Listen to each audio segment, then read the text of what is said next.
So, Trevor, part one of the midweek rundown, we're going to look at the Notre Dame offense against the Georgia Tech defense, and which is a very fascinating matchup. And then part two, we'll dive into the Notre Dame defense against Georgia Tech, and then we'll talk some game records and buy some hold. It's going to be a good show today, and I'm looking forward to it. But when you begin with this Notre Dame defense against the Georgia Tech offense, the thing I love about this game overall is it's good on one side, and then good at times, but not good at times on the other side. And this matchup between the Notre Dame offense and the Georgia Tech defense is one of, okay, you're good at times, but you're not good at other times. It's the side of the ball that if there is a problem for that side of the ball or for this team, it is that side of the ball. We certainly saw this for Georgia Tech against Syracuse. Now, that to me, that was your inability to make stops in that game and really – handle the Syracuse pass game. And Syracuse even ran the ball okay, 515 yards, 6.6 yards per play. Now, that's not a normal output for Georgia Tech, right? And so the defense has given them some problems. Last week against North Carolina, the defense kept them in that game for a while. And I don't mean that as a compliment, right? I mean, they kept North Carolina in the game for a while. Unfortunately, the offense was able to outscore them and get that win.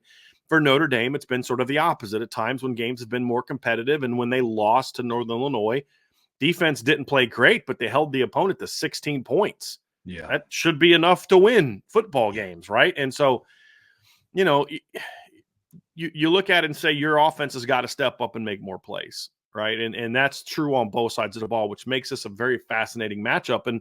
And when you look at it, even when you dive into the finer points of the matchup, Trevor, which we're going to start to do, and I'm just going to pull up the stats so we can get started on that now.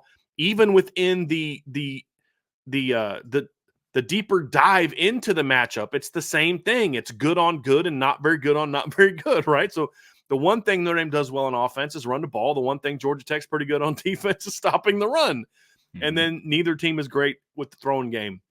But that's the interesting thing about this matchup, Trevor, is you've got this matchup overall. Let's actually just kind of start overall with this. We'll go a little bit differently than we normally do and just look at the overall statistical matchup between these two teams. Notre Dame ranks 27th in the country in scoring, which I think a lot of people would probably find surprising. If you ask people, where does Notre Dame rank right now in college football in points per game, what would your guess be? And I don't know that a lot of people would think Notre Dame is creeping up on the top 25 in scoring.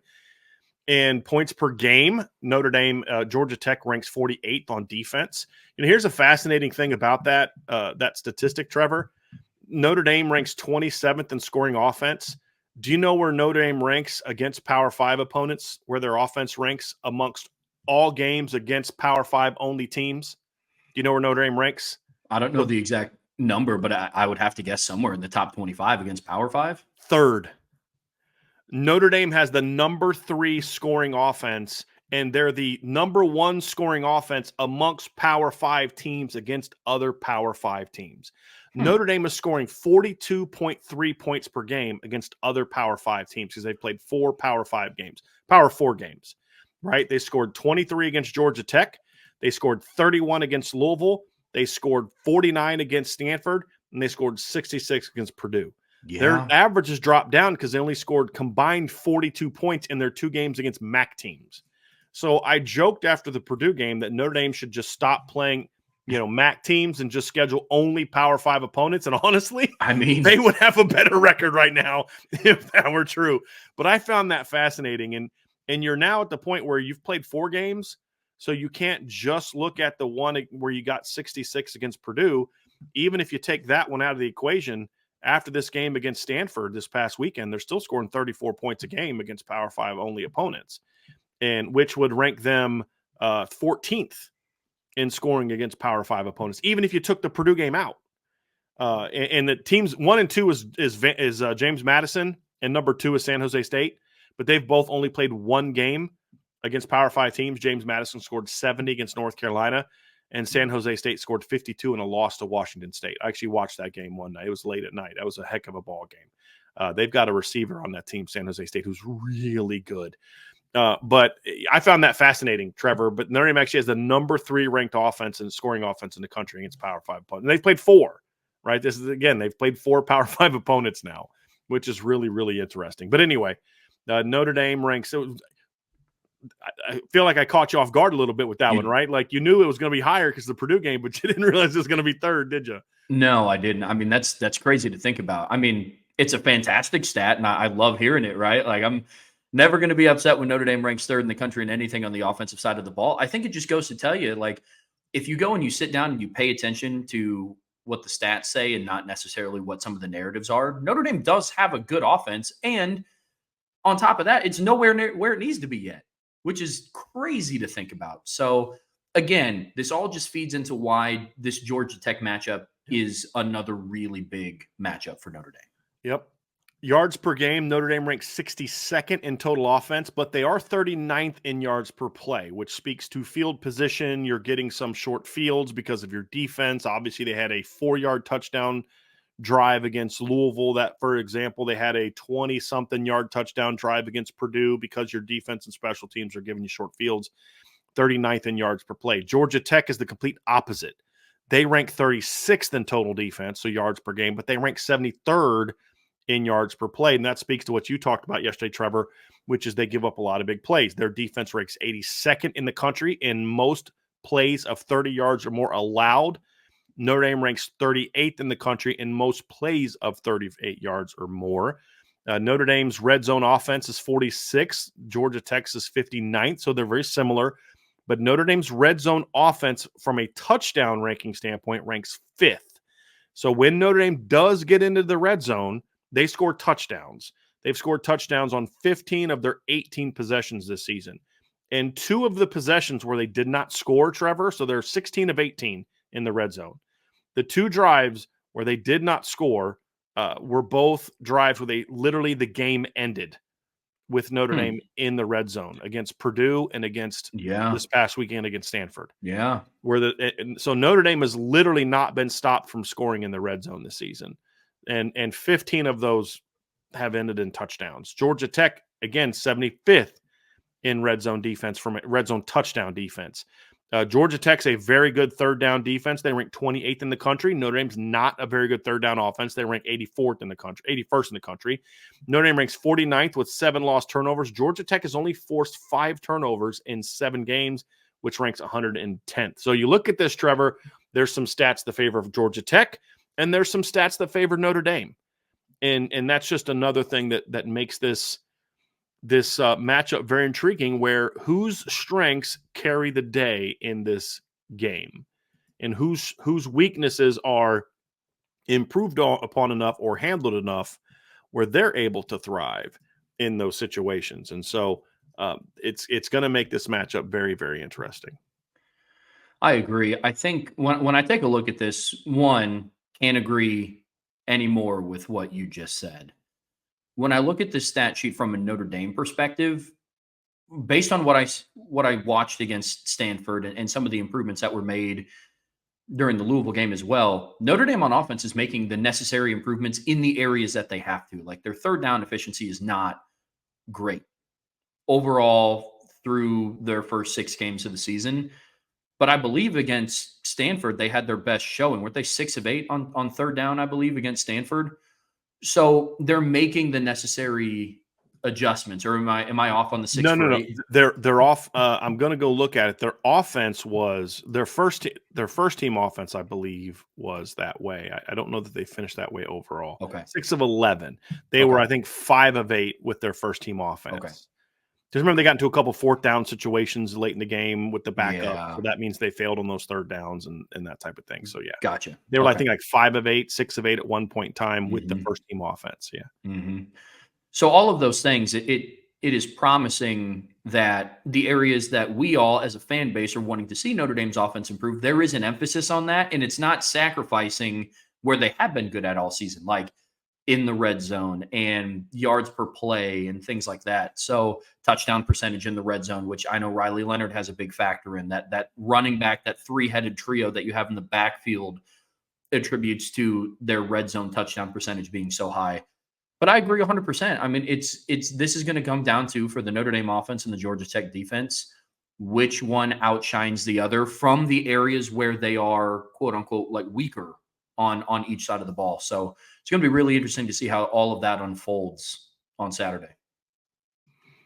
So who wins this matchup, Trevor, is going to be determined by obviously the finer ingredients, and we'll start with the run game. This is going to be a very key matchup because, as you see right there, Notre Dame has the number 16 rushing offense in the country. They are number 5 in the country in yards per attempt.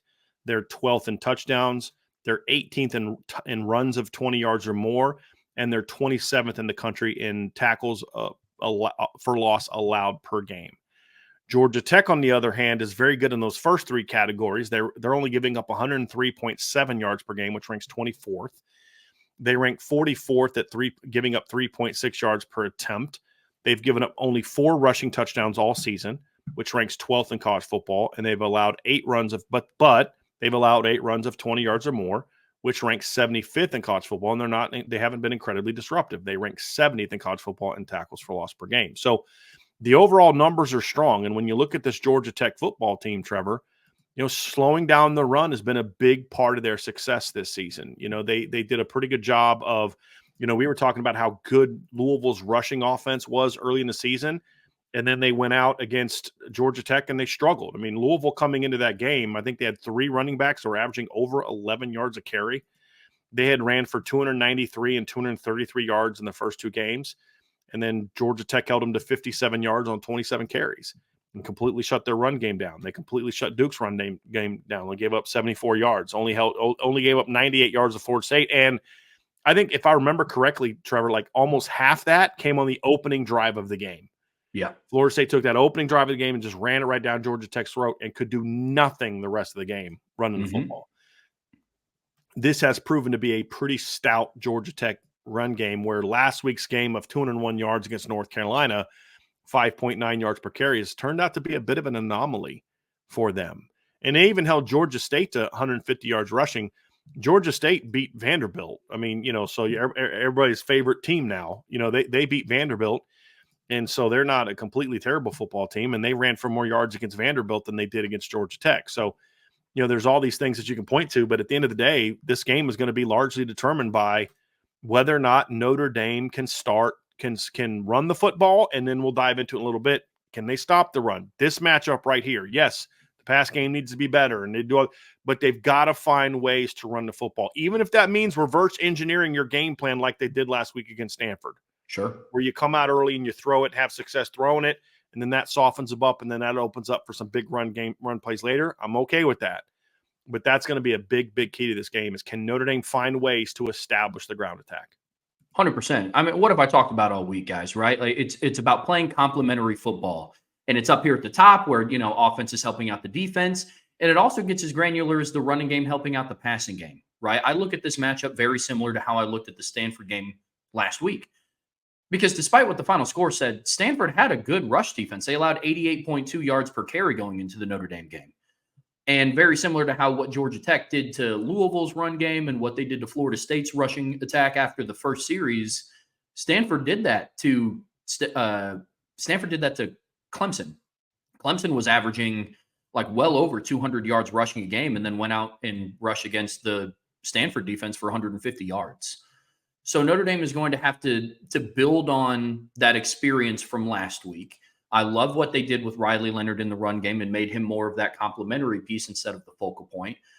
I think there were like 9 different ball carriers last week. And on a defense that gave up 88.2 yards rushing per game, they rushed for 229 yards as a team. So, yes, Brian, to your point, it is just as much important to open up the passing game against Georgia Tech's defense that is susceptible to giving up really big plays in the pass game. But calling a spade here, the most dangerous part of this Notre Dame offense is still their rushing attack. And that can't be pushed to the side because, well, Georgia Tech gives up big pass plays. Like we're going to talk about here in a second, Notre Dame has yet to take advantage of some of those things. Now, they're starting to, and they're getting there. But at the foundation, this is still a run identity football team because they should. You have a quarterback that has every capability to rush for 800 yards this season and already has 8 rushing touchdowns. And you have running backs like Jadarian Price and Jeremiah Love, who both average over 6 yards a carry. So going to be interested to see how they mix up the run game. I think it's going to be very much of building on the momentum and the success that you had against Stanford. How do they do that, Trevor? It's really going to come down to the matchup up front, in my opinion. That's really what it boils down to. We have seen from this backfield, if you give them run lanes, they will hit them. I mean, that's what we've seen, right? That's who they are, right? I mean, we saw it against Texas A&M. They were not very efficient in that game because there weren't a lot of holes. But the couple times they did have holes, whether it was by good blocking or play call design, whatever the case may be, they got to the second level, was gone. I'll still never forget that sequence in that game, Trevor, where Jadarian Price rips off a 37-yard run and Ashton Craig gets called for a very unnecessary behind the play hold. I didn't think it should have been a hold because I think it didn't impact the play at all, but it was very obvious, and I understand why they called it, even though I didn't think it should have been a hold. But it didn't impact the play.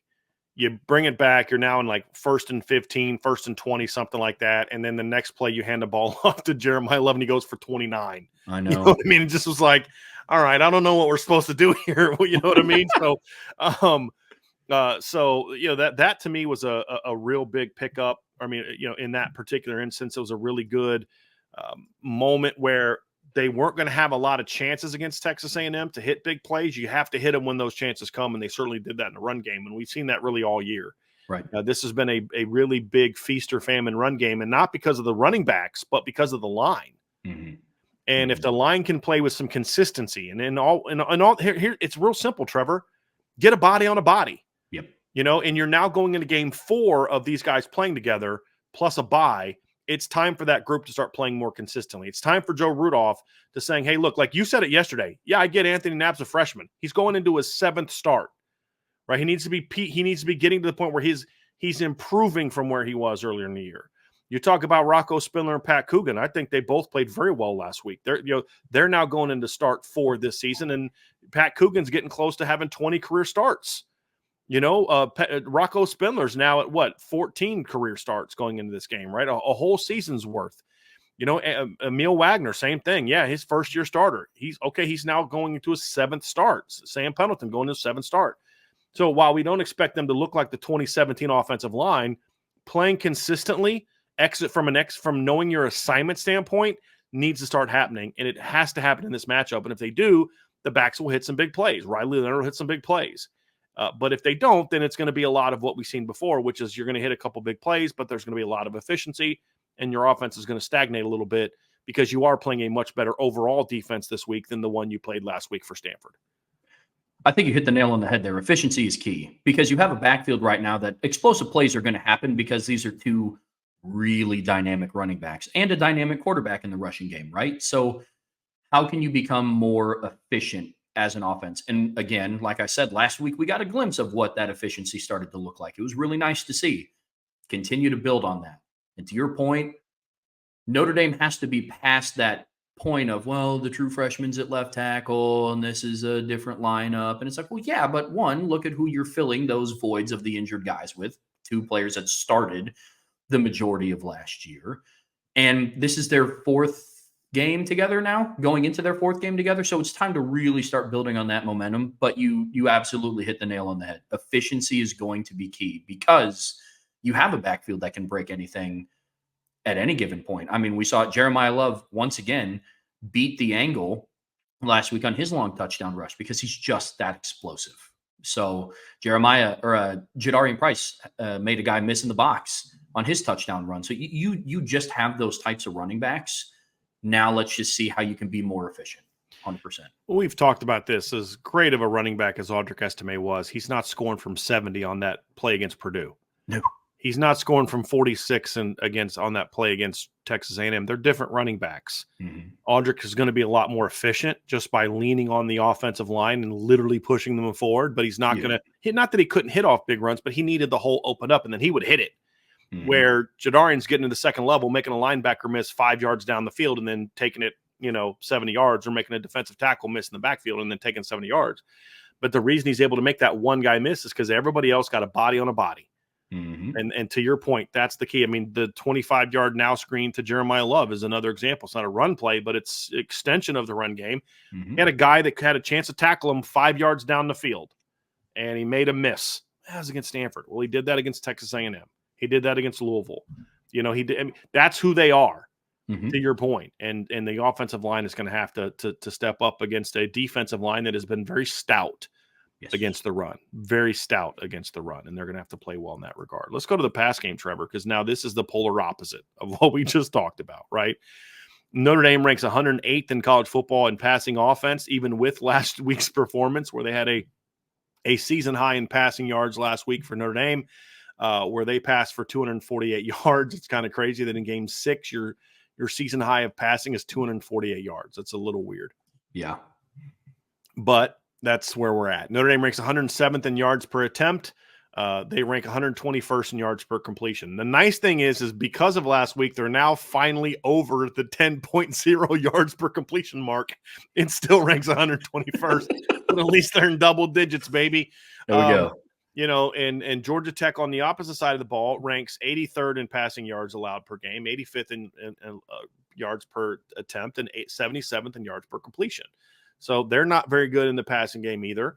And you look at some other statistics about this matchup. You look at Notre Dame's completion percentage is actually one thing they've done well this season is that. And I would say if you look at Georgia Tech's numbers in context, Trevor,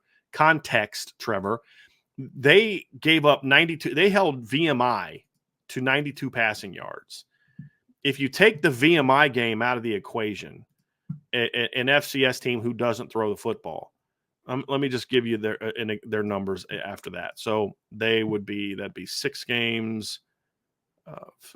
They'd be giving up 245.7 yards per game if you take that FCS game out of the equation. And that would rank their pass defense, what did I say, 245.7, right? That would rank their pass defense all the way down at number 103 against FBS opponents. Actually, you know, I'm going to look at that statistic and just see where they would rank.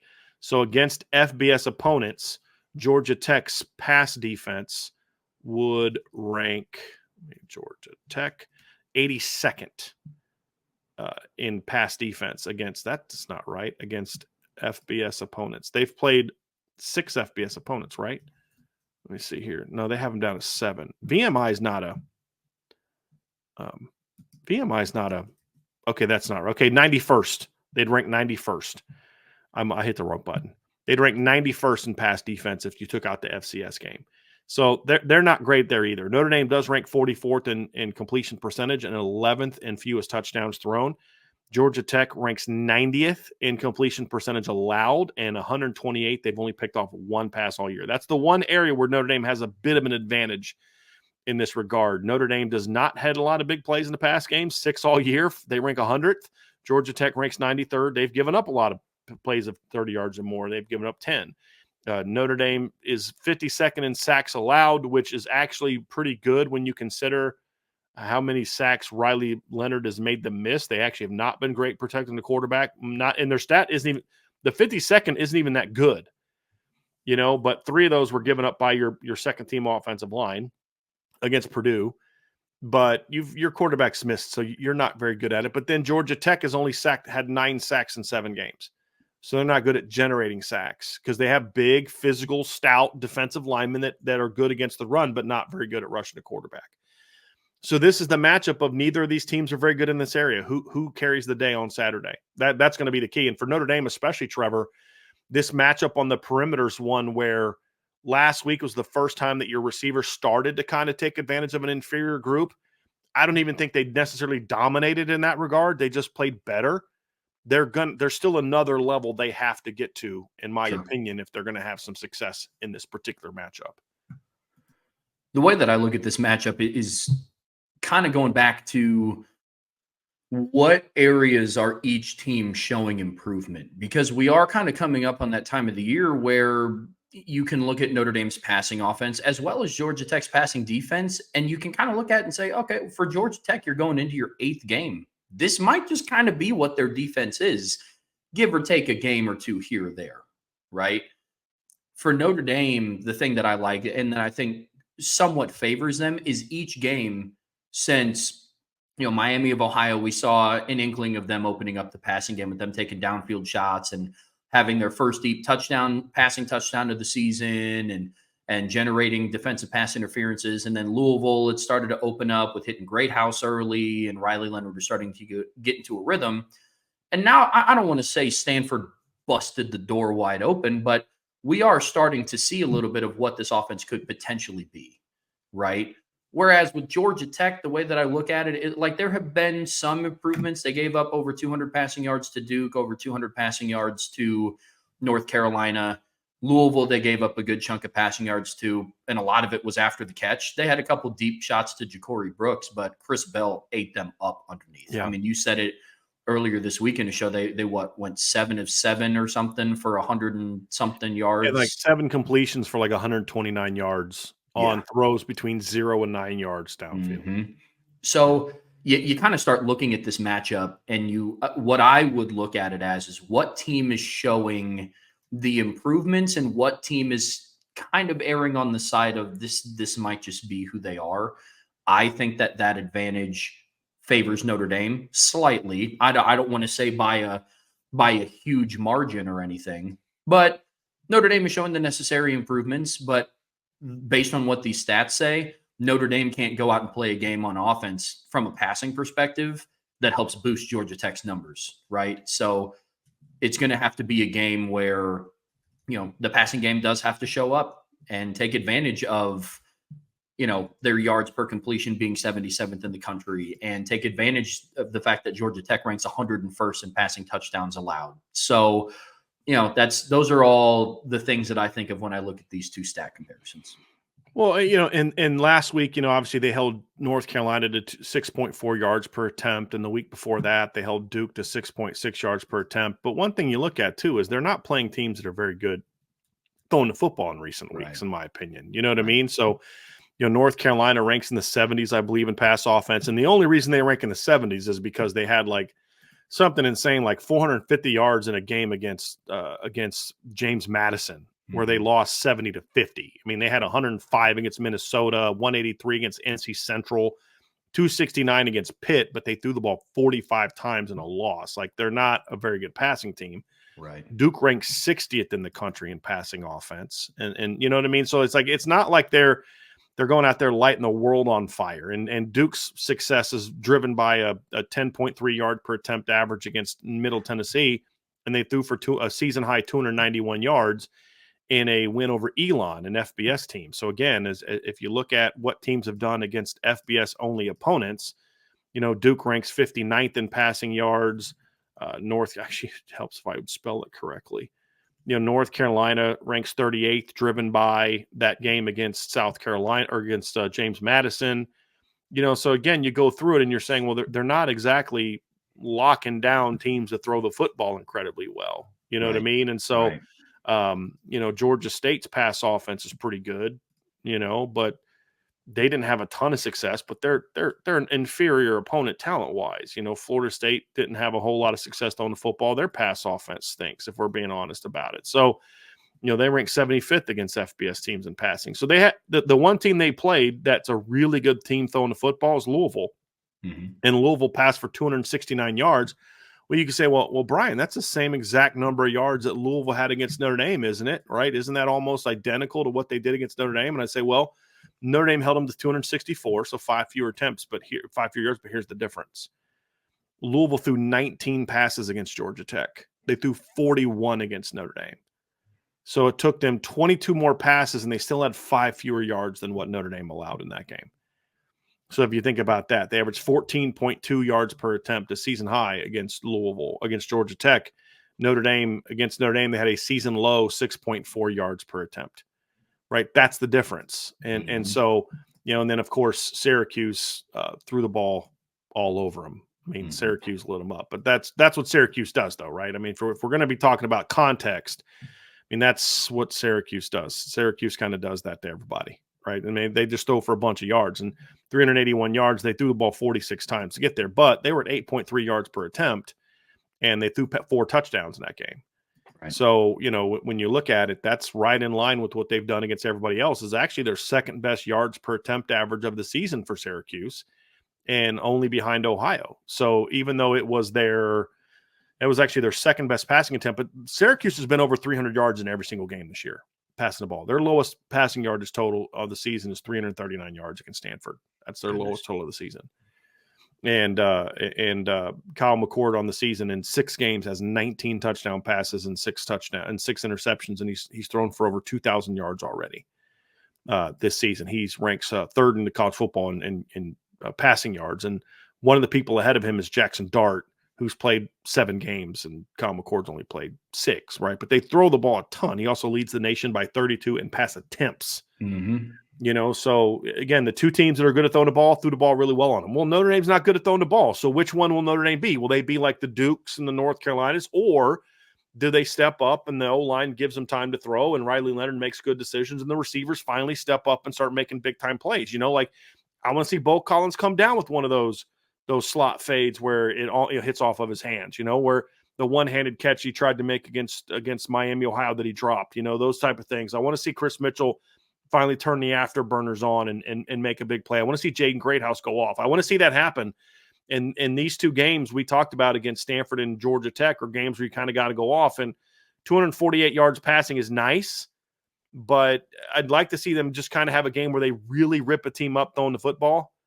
And I don't know if this will be it, but it'd be nice if it was, because it would send a big statement to those final opponents. Hey guys, if you think you're just going to come down and load the box up and shut down our running game, you got another thing coming. And if it's going to happen, like we said, if it's going to happen, it's going to happen now against these next couple opponents, really next 3 opponents, because Navy has a great safety in Ryan Lane, but the rest of their secondary is just kind of okay. So these next 3 games are great opportunities for you to go out there and say, hey, we're going to throw the football and we're going to be a balanced team and we're going to be who we need to be. And if it's one game against Stanford and we're hanging our hat on a 248-yard performance against Stanford, and that's the best Notre Dame can do this year, it's going to be tough to kind of really be the team that they're capable of being. 100%. We've been saying it for weeks now, is if Notre Dame finds a way to open up the passing game, this becomes an extremely dangerous football team. And when I mean open it up, I don't mean they need to start doing what Kyle McCord does every single week, right? It's just, we can't hang our hats on the fact that their best passing performance of the season is 248 yards, right? So it does give me a little bit of promise that last week it did start to open up, and I think Jaden Greathouse had 1 catch. I don't think Mitchell Evans had a catch. So I don't think he was even targeted. I don't think so. So there's two big facets of your offense that have yet to, I don't want to say have yet to, because Jaden Greathouse had a decent game against Louisville. When he's targeted, Jaden Greathouse has been very good. He just hasn't been targeted enough, 100%, in my opinion. 100%. So, you can look at that and say, well, the passing game opened up, but that came on Eli Raridan's first touchdown of the season and Jaden Thomas's first touchdown of the season. It was good to see Chris Mitchell get going. Bo Collins had the most receiving yards he's had all season, but there are still really important facets of Notre Dame's offense that they haven't really unleashed yet. And now I will say, like we've been saying with everything else, it is starting to come up on that time of, well, we can't really be sitting back waiting going into week 11. It's like, just wait till Mitchell Evans gets going. Wait till they figure out the passing game. They're going to be really dangerous. Yeah, exactly. Right. But that's, again, this is why this Georgia Tech matchup is so big, because you are going to have opportunities to hit Jaden Greathouse downfield. You're going to have opportunities to hit Mitchell Evans across the middle. So really interested to see how the passing game fares this week. Yep. Absolutely looking forward to that. So it's going to be a very interesting aspect of it. The thing that I'm curious about is, can Notre Dame find ways to generate more big plays in the pass game? Because they had 248 yards last week, and then I think they had a 58-yard gain or 53-yard gain, and then a 25-yard gain. So almost a third of their yards were on 2 plays. And you had the shot down the field, and then obviously the play to Jeremiah Love where he makes a big play. They do need to start hurting teams more down the field. I mean, we're getting all excited about them hitting some RPO throws and went for 12 yards, 5 yards, 16 yards, things like that. They're going to have to find more ways to hit some of those shots down the field. Yeah, they took some in this week, but they're going to have to start hitting some more. And I would like for them to say, hey, listen, what is something Georgia Tech's defense has had some problems with? Chasing. They're not good at chasing. And you saw that against Louisville. I want to see them do a bit more schematically to get their receivers catching the ball on the run. And that's something we haven't really seen a lot of this season. It is catching the ball on the run and being able to do something with it. And that's something Jaden Thomas has been pretty good about in his career, getting underneath those crossers and then getting up the sidelines and making people miss. Like, even he can do that. I'd love to see Chris Mitchell do something like that, or KK Smith or Jaden Greathouse or some, where you're getting those guys a ball on the move. That's something that I really want to see. Not only does the offense need to do that, but it's something that has proven to be detrimental to Georgia Tech's defense, because they as good as Tyler Santucci is, there's holes behind their pressures. Yeah. And they're still learning the schemes. And there occasionally will turn guys loose on some crossers and some levels concepts, and I want to see a little bit more of those this weekend against Georgia Tech. I mean, that's a big reason why Louisville passed for how many yards they did against Georgia Tech off of 19 attempts, right? Like they were hitting Chris Bell in space and letting him eat after the catch. I mean, one of the crossing routes that Chris Bell ran, he didn't get touched for 20 yards. Right. So get your playmakers into space. That is going to be a huge key. You want Riley Leonard's passing numbers to go up? Yak. I mean, get yards after the catch. And that is a big thing. I mean, it's not like Tyler Shuck went out against Georgia Tech and every single completion, the receiver was tackled 2 seconds after catching the football. He was able to get his receivers out into space and let them work. So hoping to see a lot of that this week, in addition to taking shots down the field. With Notre Dame's passing attack, it's very much an and, it's not an or, right? So really, really, really hoping to see Mike Denbrock take advantage and get their playmakers into space, because it needs to happen. That's why I was so pissed about that pressure on that third down pressure that I think it was Knapp allowed, because they were running I broke it down. They were running a high-low concept where they had I think it was it Jaden Thomas coming on a crosser. I think it's Chris Mitchell running on a deep in cut underneath the seam, and it was one of those two routes was going to come wide open if Riley Leonard has a second and a half more. I mean, he got to the top of his drop and was spinning out away from pressure. It was like he had no time to throw. If that would have been a clean pocket, you're either going to hit a dig route behind it or a crosser in front of it for a first down. One of those two routes was coming open if you had more time to throw it. So we know it's in the offense, and we've seen him do it, and we've seen him, complete balls on it this season. They just have to do more of it, in my opinion, and more of those movement routes and not quite as many of the stagnant routes. And again, it's clearly in the offense. We've seen them do it. They just haven't done it enough, in my opinion, to really get the offense going. And I don't think that's really playing into the strengths of some of your players by not doing that. That's something you should be doing with Chris Mitchell. It's something you should be doing with Jaden Thomas. It's something you should be doing with Jaden Harrison and KK Smith and guys like that. And fine, you want to hit Bo Collins on the comebacks and the stops and the ends and things like that, that's totally fine. But some of your other pass catchers are movement players, and you need to do more things to get them the ball in those areas. But you're also not going to do that if you're not comfortable with where your quarterback is reading it, or if your line can't give you some time to throw. Well, the quarterback's reading it better and has now for the last few games. And so if you think the line can give you some time, then hopefully you'll see some more of those things and be able to have some success doing that. But I definitely want to see more of that type of stuff with the personnel that they have. 100%. And knowing how, just kind of knowing how Notre Dame has been the last 10 years, they'll come out and do that stuff, and it'll be like Eli Raridan catching a crosser and Cooper Flanagan catching a crosser, and they'll go for 12 yards, where I'm like, man, if a guy with a 4.4 had that ball, it might have done something. We'll see. But anyway, this matchup, you guys all get a glimpse now of what we're talking about when we talk about this matchup between the offense and the defense. It's two teams that are not great on that side of the ball, but have had some moments where they look really good. Their strengths are the same: run game, run defense. Their weaknesses are the same: pass game, pass defense. And we're going to see who carries the day. But that's going to be this right here, Trevor, is going to be a big part of Notre Dame's ability to win this football game in a way that's not like a 17-14 game, right? Like, if they're able to win this game and be impressive in doing so, it's going to be because this part of the game gets going. And if this is a dogfight, a low-scoring dogfight, it's probably because this part of the offense wasn't able to do enough. That's really what it comes down to for me. So that's going to do it for the offensive side, Trevor. We're going to go to defense next. But before we do, folks, y'all know what to do. Hit that like button down there, right? Hit that little thumbs up button down there. Guys, it takes literally 3 seconds for you to grab your mouse and go hit the like button. And it really helps us out. So if you enjoy the show and you're listening now, there's 292 people listening right now. We should have 292 likes. It takes 3 seconds. If you like what we do and you want us to be able to do more of it, then that's one of those things you can always do to help us, is to hit that like button. Also, share this podcast. That only takes another 3 to 5 seconds for you to be able to do. and share with the people that you know. So definitely check that out. And Irish English says he's way ahead of us. Appreciate you. He's already done that. So thank you for that. And of course, as always, Trevor, you got to go to the message board at boards.irishbreakdown.com. I did an RPO breakdown last night. I know you watched it. You tried to delete it, actually. Trevor texted me. So, okay, I'll share this funny. Trevor texted me at 11 o'clock last night. He's like, I accidentally deleted your breakdown. Is there any way to put that back up there?